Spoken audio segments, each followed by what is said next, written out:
অ্যাডাব হচ্ছে একটা অ্যাসোসিয়েশন, এনজিওদের একটা প্রতিনিধিত্বকারী সংগঠন। অ্যাডাব হচ্ছে একটা সংঘ শক্তি।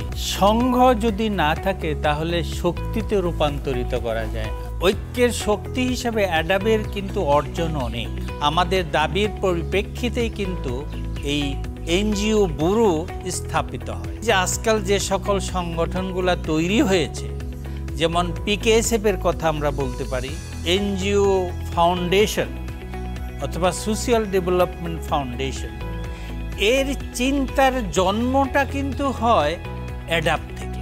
অ্যাডাব তার সদস্য সংগঠনের চাহিদা তারা সরকারকে, দাতাদেরকে জানিয়েছে এবং সেই হিসেবে অ্যাডাব অ্যাডভোকেসি করেছে, লবিং করেছে এবং পরবর্তীতে আমরা একটা ফল গ্রহণ করেছি।